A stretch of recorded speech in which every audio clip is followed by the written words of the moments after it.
Greetings, beautiful.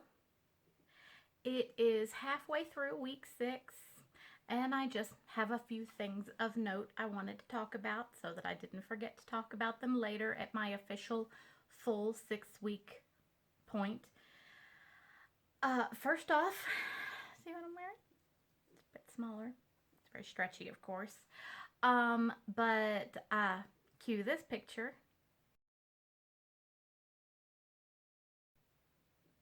Did you see that tucked in shirt?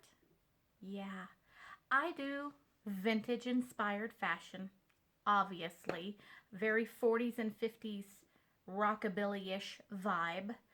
And a big part of that is girls back then, guys either, did not walk around with their shirt tails out. They always tucked in. I, however, had enough pudge that I really wasn't comfortable tucking in. It is one of the few things about being big that particularly bothered me, is not being able to tuck in my shirt. Today I'm tucked in, and I'm a little more rockabilly-ish feeling for it, and that makes me happy. Friends stopped me on the road when I was walking Gizmo just a little while ago, and they were just like, "Girl, I barely recognize you walking down the street now. You look like a whole nother person." And it's not even been a full 6 weeks. So I'm enjoying that. It's a nice ego stroke. We all, I think, understand I'm doing this for health reasons. Diabetes runs in my family. High blood pressure and cholesterol are things you have to watch, especially by the time you're getting to my age. My feet suck, my knees suck. I need to get the weight off of them. But fashion is a nice reward for that.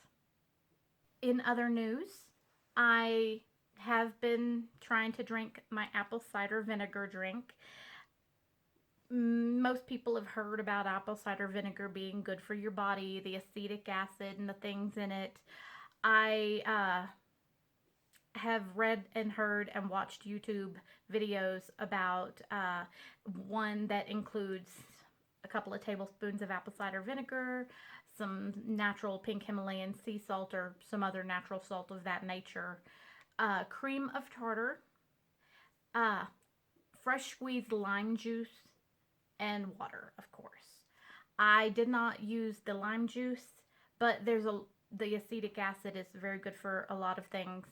The sea salt replenishes minerals. We've talked about adding the sea salt into my diet, especially on fasting days. The cream of tartar I've also recently added. That's another thing I've been reading about, and I just needed to go get some. And that one is apparently, I've heard of it all my life. There's an incredible number of things. It's good for around the house, even for cooking. Apparently, it's a leavening agent. It is good for apparently like polishing things, but it is a byproduct of the winemaking process. Who knew? But it also is a ridiculous supplement of potassium. It does not break the fast. It does not have any calories to speak of. I think it's something like 5 calories for like a half a teaspoon. Not enough to knock you out of the fast, and not any ingredients that are of a concern for knocking you out of the fast. The lime is the only thing that's debatable about whether it would knock you out of the fast, but I didn't have any limes anyway, so I just skipped that. Now the key here is I don't really like vinegar. I don't like vinegary things. I barely touch pickles. I have to be in the right mood to get near a pickle. I'm about to have a seizure trying to eat a pickle. I don't eat hot things. I don't eat extreme flavors in general. I like pretty bland food. So I've tried drinking apple cider vinegar drinks before.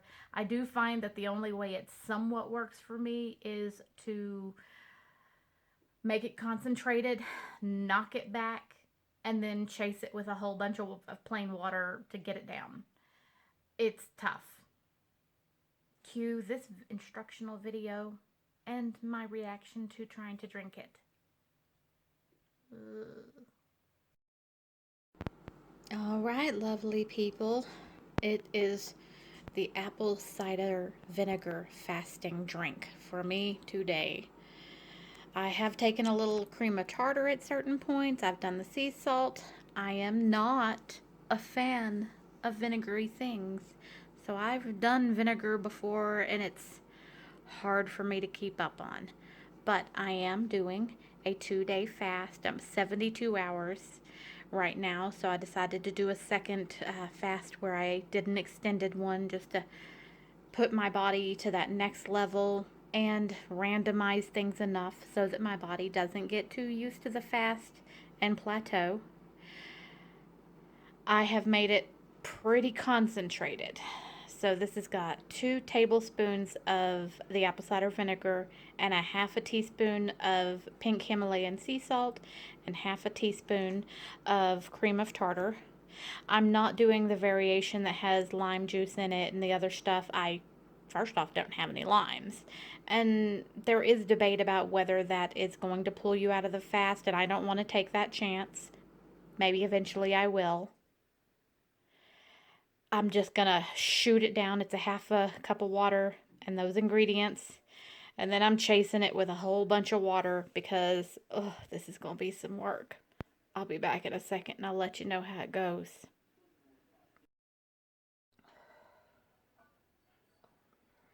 It's rough for me. This is not my thing.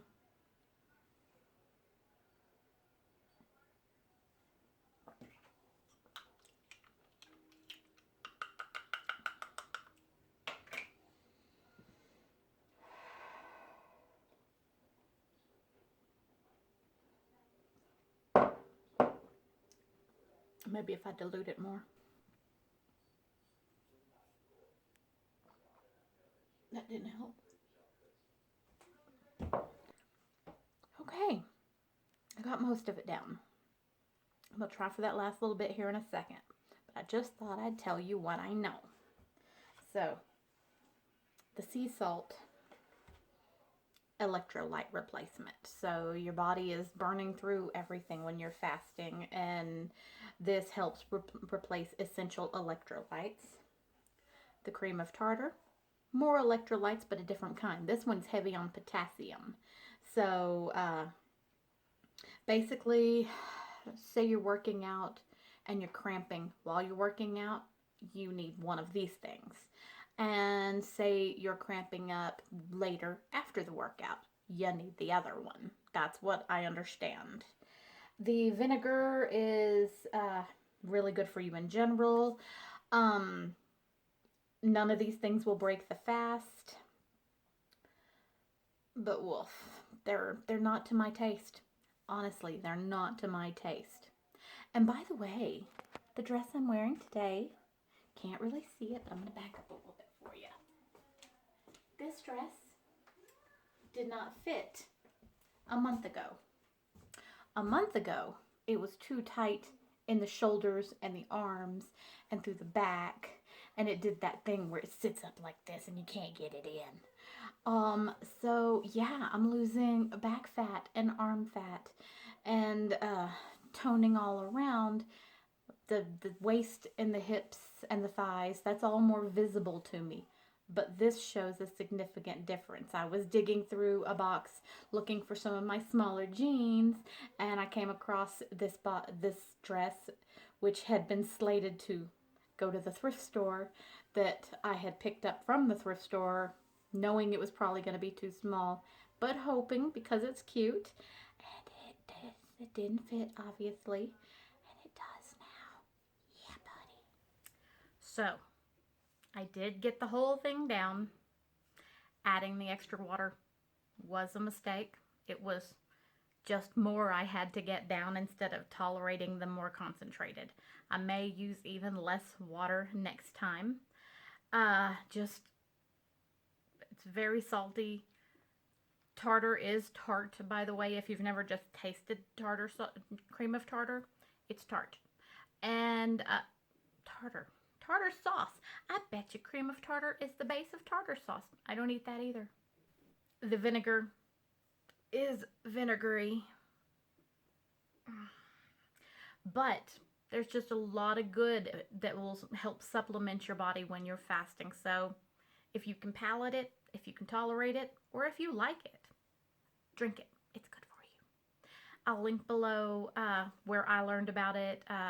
It's one of those Thomas DeLauer videos, although vinegar is definitely in popular culture and knowledge anyway. I had previously done an extended fast, 62 hours, several weeks ago. There's a lot of benefits to taking your body to just that next level of fasting. I did find, if you recall, that if I am going to do an extended fast like that, I do need to food for a couple of days after instead of going right back into my alternate day. And that is very much what's going to happen this time. I went ahead and decided fairly last minute yesterday that I was going to fast a second day. I was going to try to get to 72 hours because that's apparently the Goldilocks point at which your body gets the maximum benefits before they start lessening. There's still benefits for going longer, but the benefits that I'm after, the insulin resistance, the insulin sensitivity, I guess it is, not resistance, but sensitivity, which is really good for people who have any tendencies towards diabetes, which my family absolutely has to watch out for.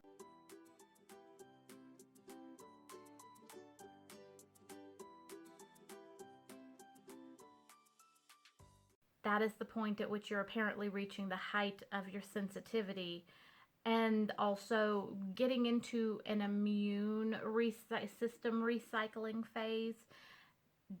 Definitely the immune system is supposed to be helped by fasting in general, but especially a little bit more on the longer ones.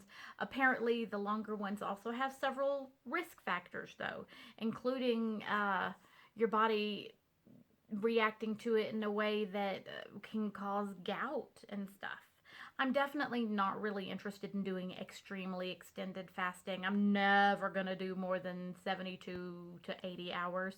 I actually have considered whether to extend up to like tomorrow morning at 82 or so hours, mostly because at 72 hours, that lands me about 5 p.m. and that's my regular dinner time, but then I'm like having my eggs and then I've got to wait some more and then I can get a meal and then it's bedtime and I'm having to go to bed with more food on my stomach than I generally care for.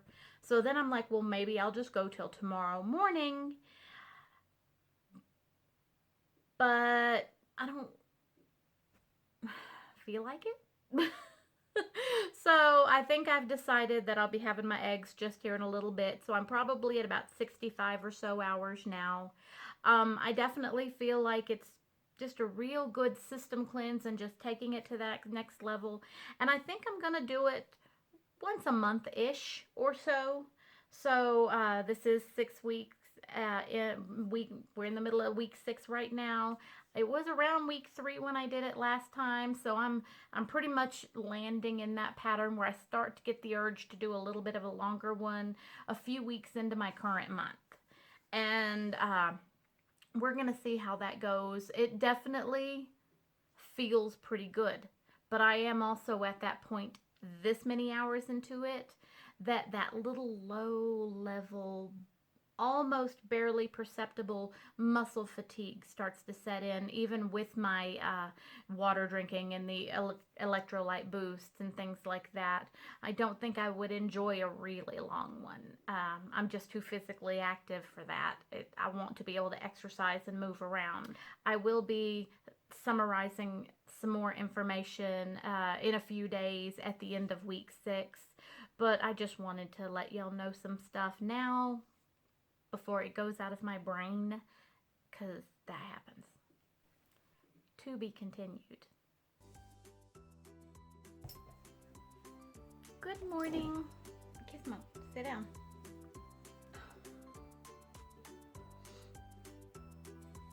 Adding the extra water to dilute the extreme flavor was a mistake. That was more I had to add.